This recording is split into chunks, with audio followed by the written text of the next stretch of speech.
गाडीला किक मारून आता ठरवलं की आज जायचं लवासाला. पण प्रॉब्लेम एकच होता, ऊन, धूळ आणि रस्ते.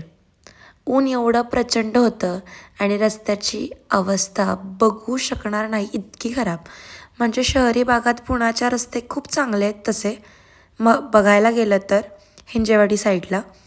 पण जसजसं तसं तुम्ही गावठाण भागात जाता अक्षरशः रस्ते खूप खराब आहेत.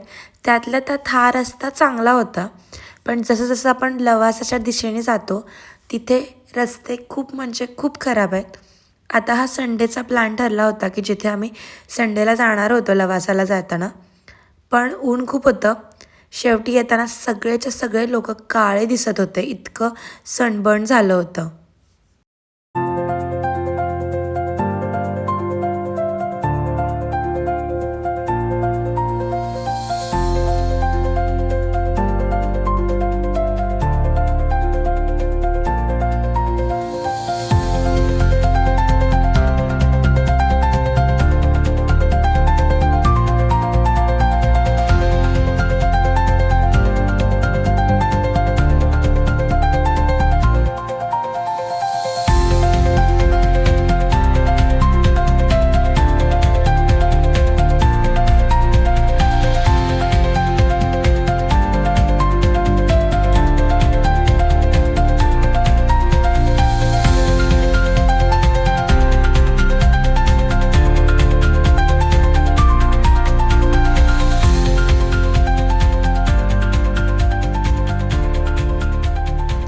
एवढ्या दुरून प्रवास केल्यानंतर एका ठिकाणी थांबलो आणि इथं खूप क्यूट मणिमा भेटली आणि त्याच्यानंतर मिसळ ऑर्डर केली, कारण दिवसभर जेव्हा निघालेलो सकाळी तेव्हा काहीच खाल्लं नव्हतं.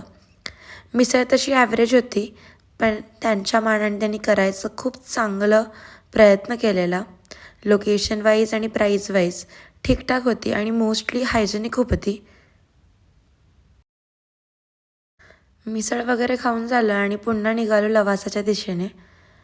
अगदी खूप लांब आहे असं मी म्हणू शकेल पुण्यापासून, कारण की खड्डेच इतके आहेत की जाताना गाडी आणि तुमचं संरक्षण ह्याच्यातच अर्धा वेळ जातो.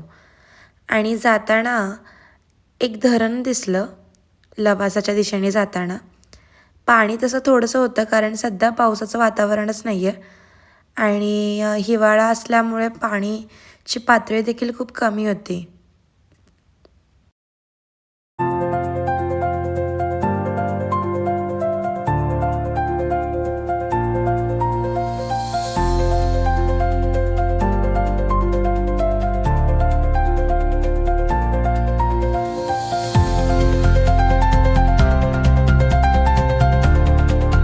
लवासा सिटीमध्ये एंटर करताना तिकीट काढावं लागतं. जर तुमच्याकडे टू व्हीलर असेल तर तुम्हाला ₹200 भरावे लागतात आणि जर फोर व्हीलर्स असेल तर तुम्हाला ₹400 भरावे लागतात. अजिबात वर्थ इट नाही आहे, पण ह्यांचे उगाच बिझनेस करायचे वेगवेगळे धंदे येते.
आय डोंट नो लोक लवासाला अबंडंट सिटी का म्हणतात, कारण अबंडंट असं मला काहीच जाणवलं नाही आहे.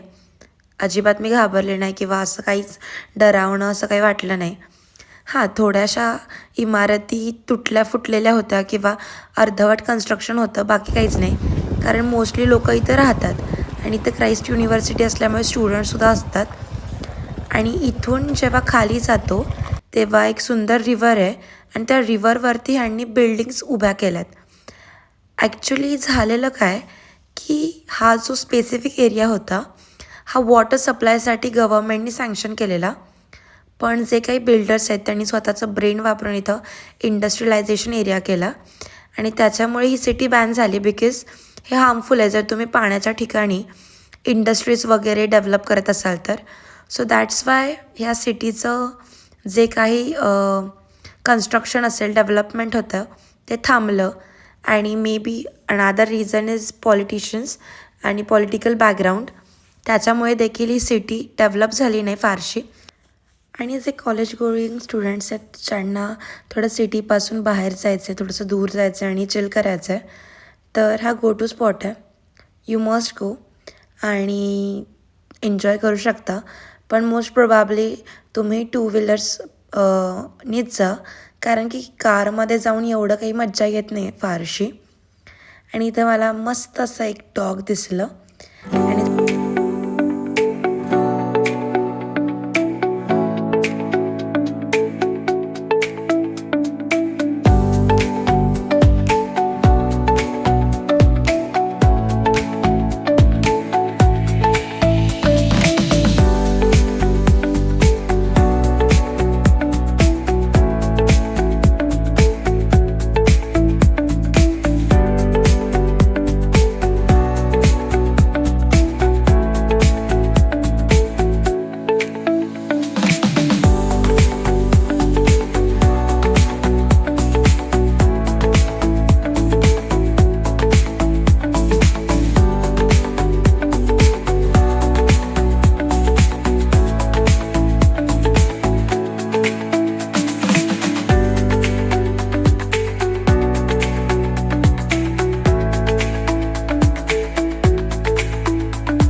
फक्त लवासाला गेल्यानंतर थोडी स्वच्छतेची जबाबदारी बाळगा.